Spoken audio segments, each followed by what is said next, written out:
My name is Grace Mitchell, and for most of my life, I believed there were only two kinds of people in this world: people who were born with opportunities, and people who spent their lives cleaning up after them. For 24 years, I belonged to the second group. If someone had walked up to me 1 year ago and said, "Grace, you're going to marry one of the richest men in Chicago," I probably would have laughed so hard I'd cry, not because I didn't believe in love, but because people like me weren't the women billionaires noticed. We were the ones who quietly refilled their coffee, polished their floors, and disappeared before dinner was served. At least, that's what I thought. Before I tell you what happened between me and Alexander Hayes, you need to understand where I came from. Because the hardest people I ever had to deal with weren't the wealthy. They were my own family. I grew up on the southwest side of Chicago in a neighborhood where everyone knew everyone else's business. The apartment building we lived in was over 50 years old. The elevator broke down so often that most of us stopped using it altogether. The hallways smelled like old paint, fried food, and cigarette smoke no matter how many times the landlord promised to renovate. To me, it was simply home. My father, Thomas Mitchell, used to be a truck driver. He worked long hours and earned enough to keep food on the table. When I was little, he used to carry me on his shoulders whenever we went to the park. I honestly believed he was the strongest man in the world. Then everything changed. A drunk driver ran a red light and crashed into his truck. Dad survived, but his back never recovered. After several surgeries, doctors told him he'd never be able to drive commercial trucks again. That accident didn't just damage his body, it broke his spirit. The cheerful father I remembered slowly became bitter. He spent most days sitting in front of the television complaining about how unfair life had been to him. My mother, Susan Mitchell, worked at a local diner for years. She tried to hold our family together, but the stress wore her down. She developed high blood pressure and eventually had to reduce her hours. Money became tighter every single month. Then there were my siblings. My older sister, Olivia, had always been beautiful. Even growing up, strangers stopped to tell her she should model someday. She loved the attention. Everything about Olivia revolved around appearances: designer handbags, perfect makeup, expensive restaurants she couldn't actually afford. She was convinced she was destined to marry a wealthy man. Working regular jobs, according to her, was for people with no ambition. She quit more jobs than I could count because every manager was jealous of her. Then there was my younger brother, Jason. He wasn't lazy. He just hated responsibility. He'd work somewhere for 2 or 3 weeks, then quit because his supervisor expected too much from him. Every problem in Jason's life was always someone else's fault. Somehow, no matter what happened, I became the responsible one.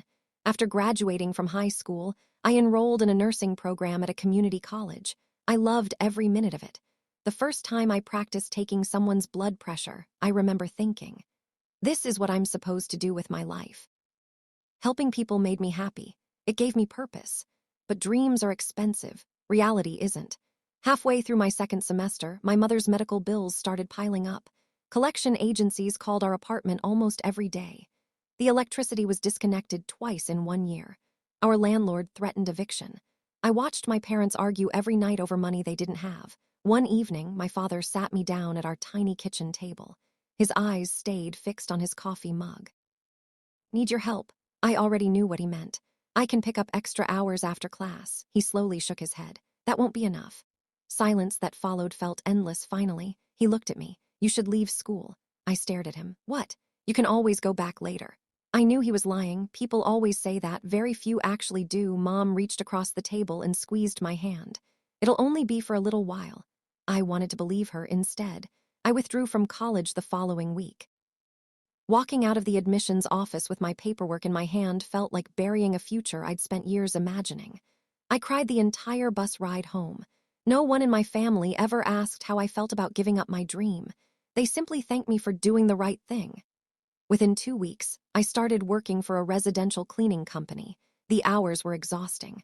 The pay barely covered expenses. Still, I never complained. Every paycheck went toward rent, groceries, medication, and utility bills. I told myself things would eventually get better. Instead, they got worse because the more I gave, the more my family expected if I worked overtime. They asked why I wasn't working weekends too if I bought groceries. They wanted steak instead of chicken if I paid one bill. They handed me two more.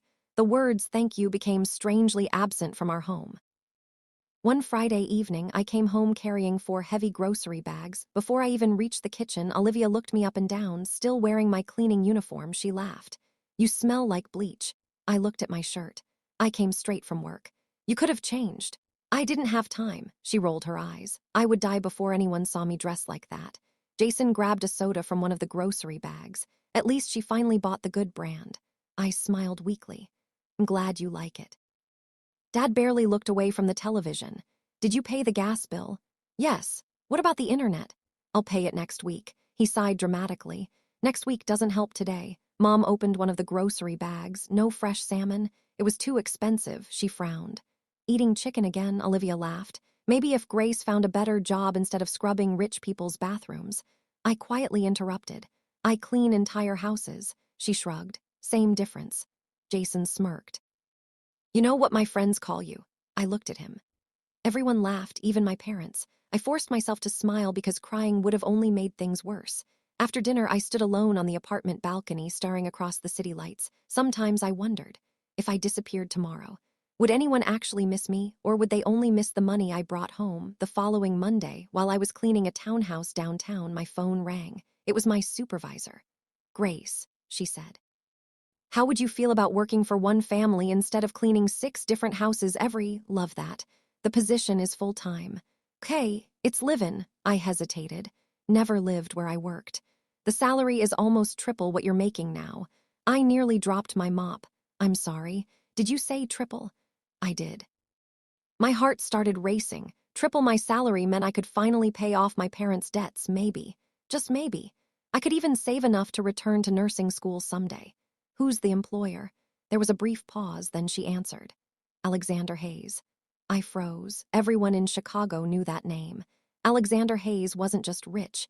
He was the billionaire founder of Hayes Technologies, one of the country's fastest-growing cybersecurity companies. His face appeared in business magazines, interviews, and charity events. The media called him one of the city's most eligible bachelors, though they also constantly covered his engagement to socialite Victoria Langford, the daughter of a powerful real estate family. The idea of working in his mansion felt unreal. "There has to be a catch," I said. My supervisor laughed softly. "There is." "What is it?" She lowered her voice. "People say Miss Langford isn't easy to work for." "Do you mean, let's just say you're not replacing someone who retired?" I felt my stomach tighten. "So why did they leave?" Another pause. "They quit." Despite the warning, I accepted the job. At the time, I thought the biggest challenge would be keeping a billionaire's mansion spotless. I had no idea the real challenge would be surviving the woman who believed everyone beneath her existed only to be humiliated. And I certainly never imagined that accepting that job would change the course of my life forever. Monday, I moved into the Hayes estate felt like the first day of a completely different life. I packed everything I owned into 2 suitcases. That was it. 24 years of my life reduced to 2 worn suitcases, a backpack full of old nursing textbooks I couldn't bring myself to throw away, and a shoebox filled with photographs from happier times. My mother barely looked up from the television as I carried my luggage to the front door. "So, you're really moving in with those rich people?" I nodded. "It's part of the job," she shrugged. "Well, don't forget to send money at the end of the month."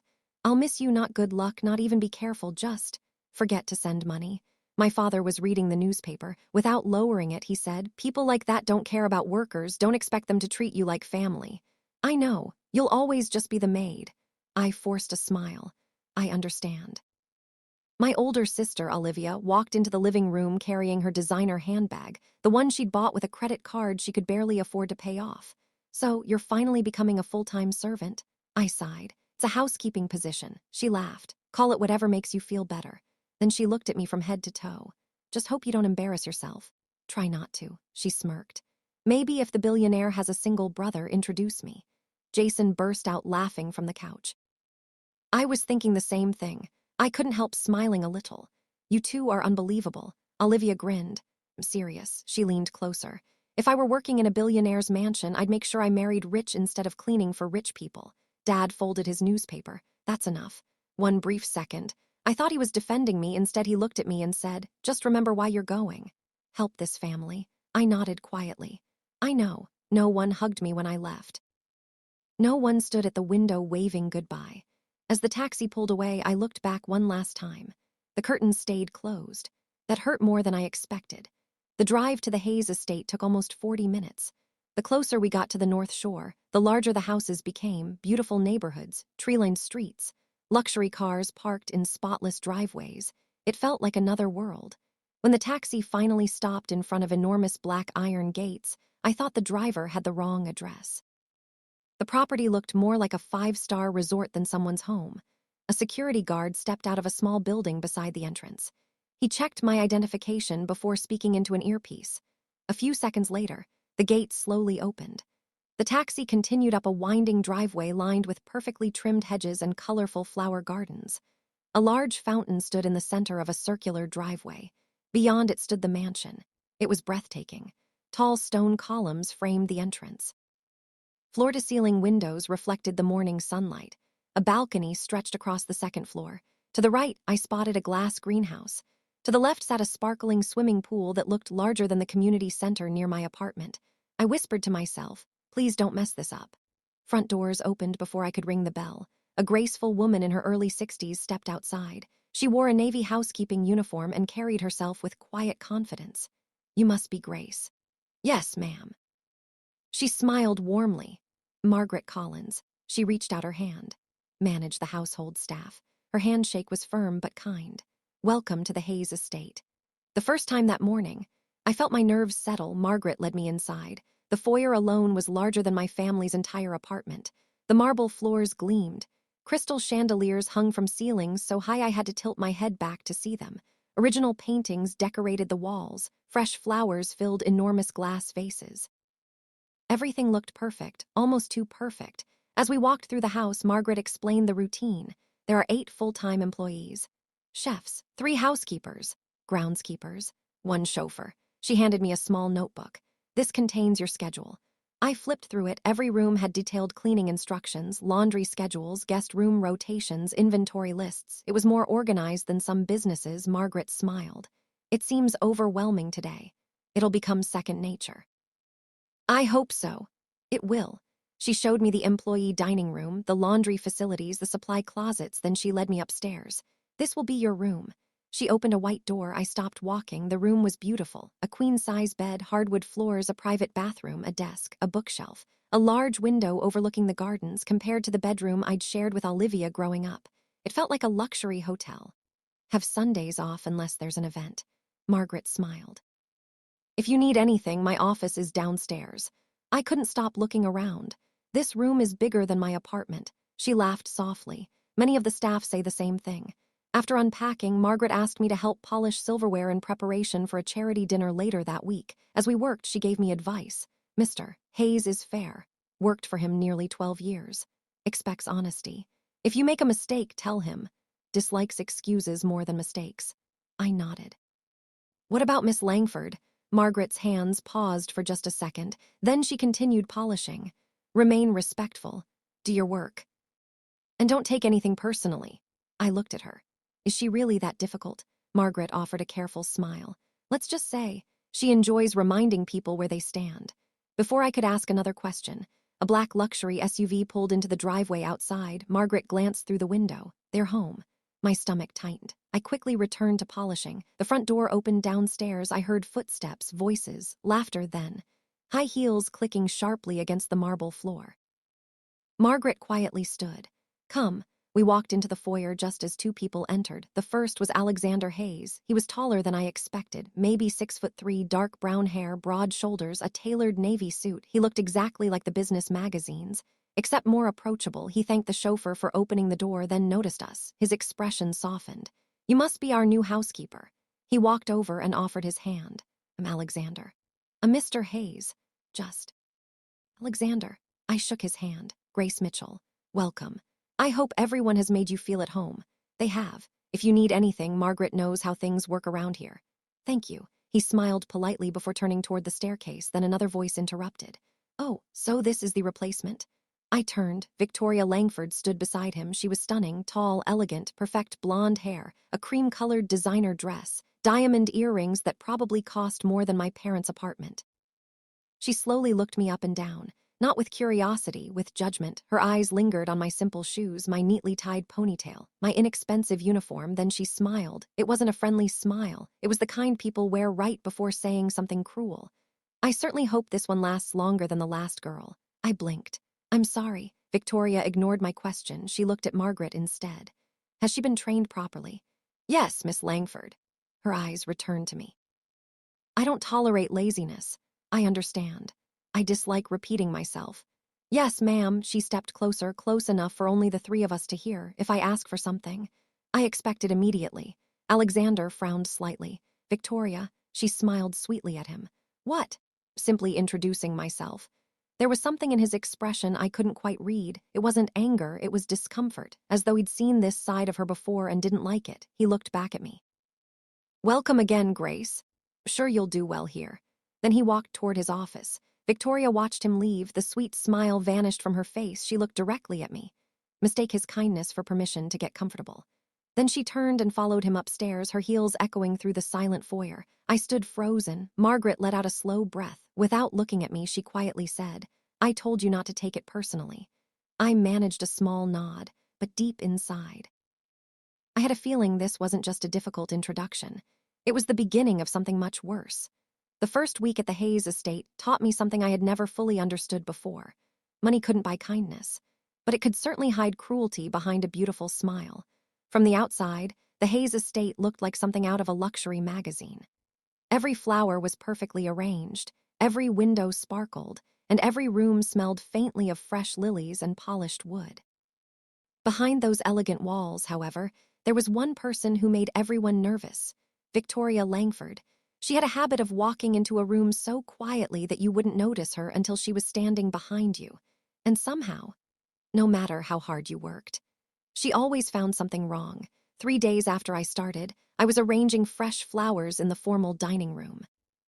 I'd spent nearly 40 minutes trimming the stems, replacing the water, and arranging the white roses exactly the way Margaret had taught me. I stepped back and smiled. For once, I was proud of my work. Look beautiful. I turned. It was Alexander. He was holding a mug of coffee and had loosened his tie after what was probably another long meeting. Thank you, sir. He looked at the flowers again. You don't have to call me sir. I blinked. I don't, he smiled. Alexander is fine. Almost laughed. I don't think I could do that. He chuckled softly. Fair enough. Before either of us could say anything else, a familiar voice interrupted.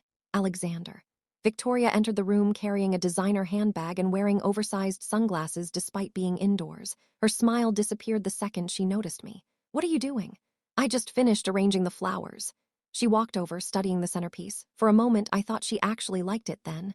Without saying a word, she picked up the vase and tipped it over. Water poured across the polished dining table. White roses scattered everywhere. I stared in disbelief. So careless, she said. Ruined the arrangement. My mouth fell open. You knocked it over. She folded her arms.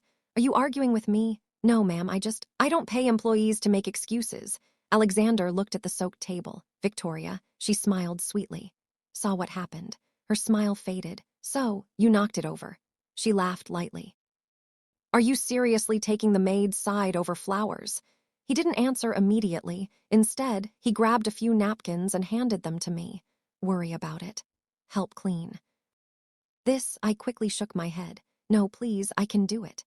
I know you can. His voice remained calm. But you shouldn't have to clean up someone else's mess alone. Victoria rolled her eyes. Honestly, Alexander, it's just water. She walked away before either of us replied. The room fell silent. I bent down to pick up the roses, trying to ignore how embarrassed I felt. Alexander crouched beside me. I'm sorry. I looked at him. You don't have to apologize. Actually, he sighed. I think I do. First time, I saw something in his eyes that surprised me. Guilt. That evening, the staff gathered in the employee dining room for dinner. Normally, everyone chatted and laughed. Tonight, the room felt unusually quiet. Finally, one of the chefs, Carlos, looked at me. So, you survived your first encounter. I smiled weakly, barely. Housekeeper sitting beside me introduced herself as Denise. She'd worked at the estate for almost 4 years. Let Victoria get into your head. Wasn't always around. Looked up. What do you mean? Before they got engaged, this house was peaceful. Carlos nodded. People actually enjoyed coming to work. Changed? Everyone exchanged nervous glances. Margaret entered just then carrying her dinner tray. The conversation immediately stopped. She looked around the room. Know what you're discussing. No one spoke. She sat beside me, then quietly said, Miss Langford wasn't raised to respect people who work for a living. Denise sighed. That's one way to put it. Carlos laughed. Polite way. Margaret gave him a warning look. Regardless, she's still the future lady of this house. So we remain professional. I couldn't help asking, has she always treated the staff this way? Margaret hesitated, then nodded. The last 3 maids resigned because of her. I nearly dropped my fork. 3. One cried almost every day. The second lasted 4 months. The third left without even finishing her notice. Silence filled the room suddenly. I understood why the salary was so high. Wasn't because the work was difficult. It was because very few people could tolerate Victoria. The next morning, I was dusting the upstairs library when I heard raised voices coming from the study across the hall. I wasn't trying to eavesdrop. The door was slightly open. Victoria's voice carried into the hallway. I don't understand why you're wasting money on these people. Alexander answered calmly. They're employees. They're replaceable. They're human beings. They're servants. They're part of this household. Victoria laughed. Always been too soft. There was a long silence, then Alexander spoke again. My father taught me something when I was young. What? He said. The way you treat people who can't do anything for you says everything about your character. Victoria scoffed. Your father wasn't running a billion-dollar company. Was raising me. I quietly stepped away before anyone noticed I was nearby. His words stayed with me all day. That Friday evening, I visited my family. For the first time in years, I brought home more groceries than usual, fresh fruit, steaks, desserts, even a new coffee maker because ours had broken months earlier. I spent almost $600 the moment I walked through the door. Jason whistled. Looks like the rich people are paying you well. Inspected the grocery bags, so, she smiled. Have you met the billionaire? I nodded. Yes. He handsome? I laughed. I suppose. Suppose, she nudged me. Come on. He's on magazine covers. Seen him, looked up from his chair. Does he know your name? Yes, Jason burst out laughing. Lying, I'm not. Introduced himself on my first day. Olivia rolled her eyes. Sure he introduces himself to everyone. Mom interrupted. Enough about him, she looked directly at me. If they're paying you this much, you can start giving us more every month. Smile disappeared from my face. I already send most of my paycheck. Dad nodded. But now you're earning more. Leaned back on the couch. It's only fair. Jason grinned. Think of it as paying rent. I stared at all of them. Not one person had asked. Are you? Not one. They only cared about my salary for the first time in my life. I left my parents' apartment feeling like a wallet instead of a daughter. As my train pulled away from the station that night, I rested my head against the window and quietly whispered to myself, maybe one day, someone will appreciate me for who I am instead of what I can give them. I had no idea that someone already had. I just hadn't noticed it yet. By the second week, I had settled into a routine at the Hayes estate. I woke up at 5:30 every morning, put on my Navy housekeeping uniform, tied my dark brown hair into a neat bun, and reported to the staff kitchen before sunrise. Margaret always believed the day should begin with organization. Every morning, she'd hand each of us a printed schedule. Grace, you'll handle the East Wing today. Denise, guest rooms. Carlos, Mr. Hayes requested a light breakfast. Everything ran like clockwork, and honestly, I loved it. For the first time in years, I wasn't rushing between 6 different houses trying to make ends meet. I had one job, one team, and coworkers who actually respected one another well. Almost everyone. Victoria still found reasons to criticize me nearly every day. One morning, she complained that the coffee was too hot. The next day, she said it wasn't hot enough. When I ironed one of her silk dresses exactly the way she'd requested, she accused me of folding it incorrectly. She never yelled in front of Alexander. That was the interesting part. Whenever he was around, her voice became softer, her smile appeared, she thanked people, she even called me by my name. The second he walked out of the room, everything changed. Grace, Miss Langford, she held up one of her designer blouses.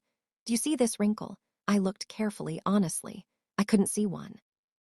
I'm sorry, I'll iron it again. You should have done it properly the first time. I'm sorry. Don't want apologies. I want competence. She tossed the blouse onto the floor. I need it ready in 15 minutes. Yes, ma'am. As she walked away, I bent down to pick it up. Denise happened to be walking past. She waited until Victoria disappeared before whispering, that blouse came back from the dry cleaners this morning. I looked at her. So, you didn't even iron it. We both exchanged a look. Then quietly laughed. Sometimes laughter was the only thing keeping us sane. Alexander, on the other hand, remained exactly the same, respectful, calm, professional, One afternoon, I was dusting the bookshelves in the library when I accidentally knocked a framed photograph onto the hardwood floor. The glass shattered instantly. My heart nearly stopped. Oh no. I immediately knelt down, carefully gathering the broken pieces. This is completely my fault. Before I could finish cleaning, I heard footsteps behind me. I turned around. Alexander, he looked from the broken frame to my terrified expression for a moment. I braced myself to lose my job. "I'm so sorry," I blurted out. "It slipped." I wasn't paying attention. "Pay for it." He walked over and picked up the photograph. It showed him standing beside an older couple, both smiling proudly. "My parents," he said quietly. "I'm really sorry." He looked at the cracked glass, then, to my complete surprise, he smiled. "My mother actually broke this same frame once." I blinked. "What?" She said she never trusted glass. A small laugh escaped me before I could stop it. Alexander chuckled too. "Have the frame replaced." "I really am sorry." "I know, you hurt." His question caught me off guard. No," he pointed toward my hand. Bleeding. I looked down. A small piece of glass had cut my finger. I hadn't even noticed. Alexander walked over to a nearby cabinet. He opened a drawer and removed a small first aid kit. "Sit down." "Oh, that's okay. It's just a scratch." "Grace." His tone wasn't angry, it was simply firm. I obeyed. He cleaned the cut with an alcohol wipe before wrapping it with a bandage. "There." I stared at my finger. "You really didn't have to do this." He smiled. "My mother was a nurse." Believed no injury was too small to ignore. Word nurse caught my attention immediately. "You wanted to be a..." Noticed my reaction. "No, my mother was one." "What about you?" The question slipped out before I could stop myself. He smiled sadly. "I ended up in technology instead." I nodded. Life has a funny way of changing plans. His eyes met mine. "Sound like you're speaking from experience." For a second, I considered telling him about nursing school, about leaving college, about giving up my dream instead. I simply smiled. "Suppose I am." Margaret called my name from the hallway before either of us could continue. As I stood to leave, Alexander said, "Grace." I turned around. "Thank you for being honest." "Do you mean?" "You could have blamed someone else for the frame." "You didn't." "I made the mistake." "Exactly." He smiled. "That's rare."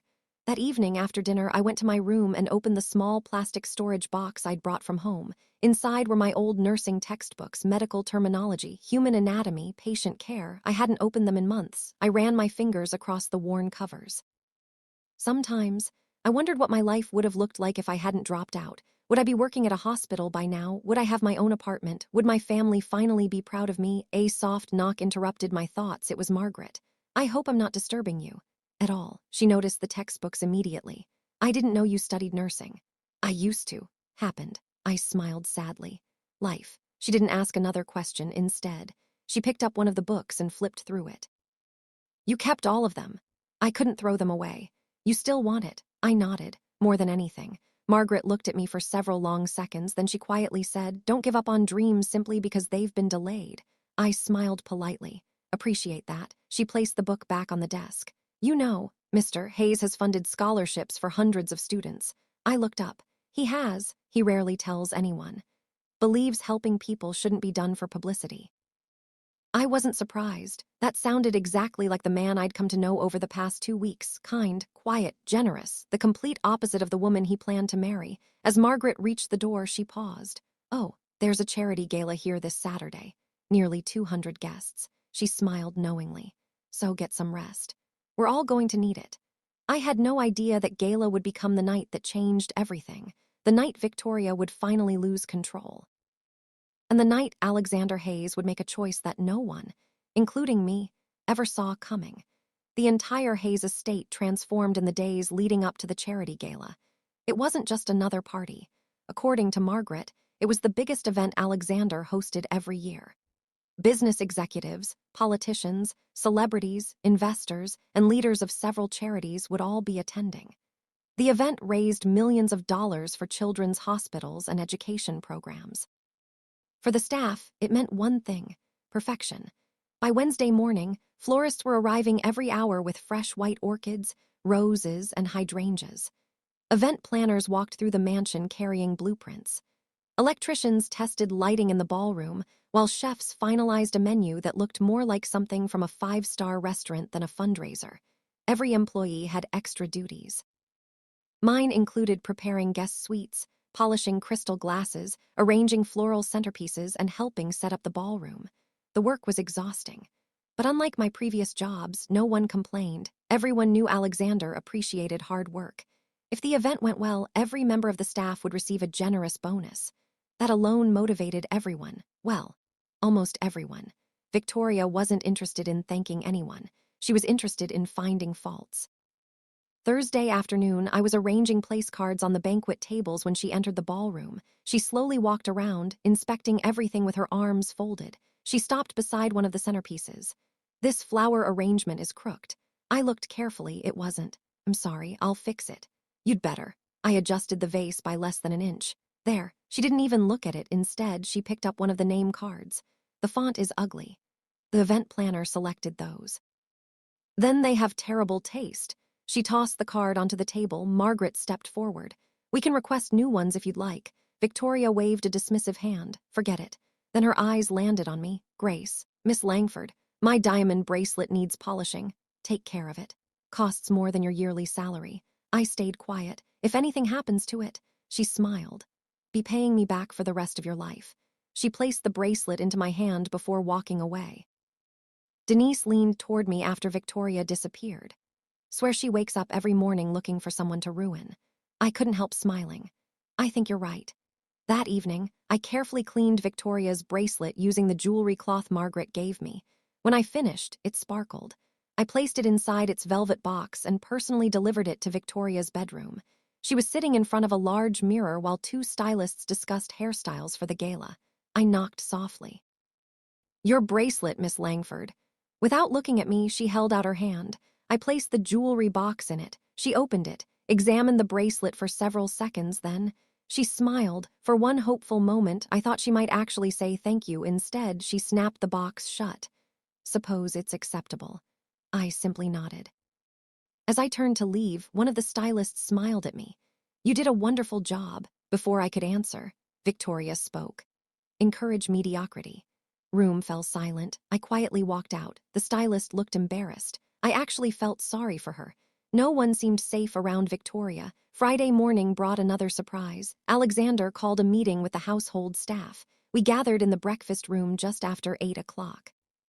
He stood near the fireplace wearing a navy suit but no tie, looking far less formal than usual.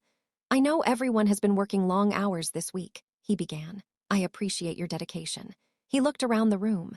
"Success of tomorrow's gala depends as much on your efforts as mine." He paused before continuing. "So, regardless of the event's outcome, decided everyone will receive their annual bonuses early." Room went completely silent. Carlos blinked. "Sir." "Are you serious?" Alexander smiled. "Already asked accounting to process the payments." Denise looked like she might cry. Margaret simply smiled proudly. "Thank you, Mr. Hayes." He shook his head. "Thank you." He left the room a moment later. As soon as the door closed, the staff erupted into excited chatter. "I can finally replace my car." "Paying off my student loan." "My daughter needs braces." Everyone was smiling, everyone except me. I quietly calculated the amount in my head. If the bonus was as generous as people expected, I could finally pay off my mother's remaining hospital debt, maybe. Just maybe. I could start saving to return to nursing school for the first time in years.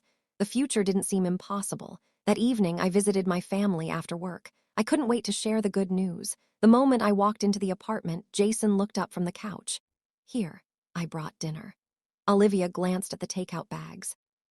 "Only one restaurant." I laughed awkwardly. "I thought everyone liked Italian." "It's fine, not thank you, just fine." During dinner, I smiled.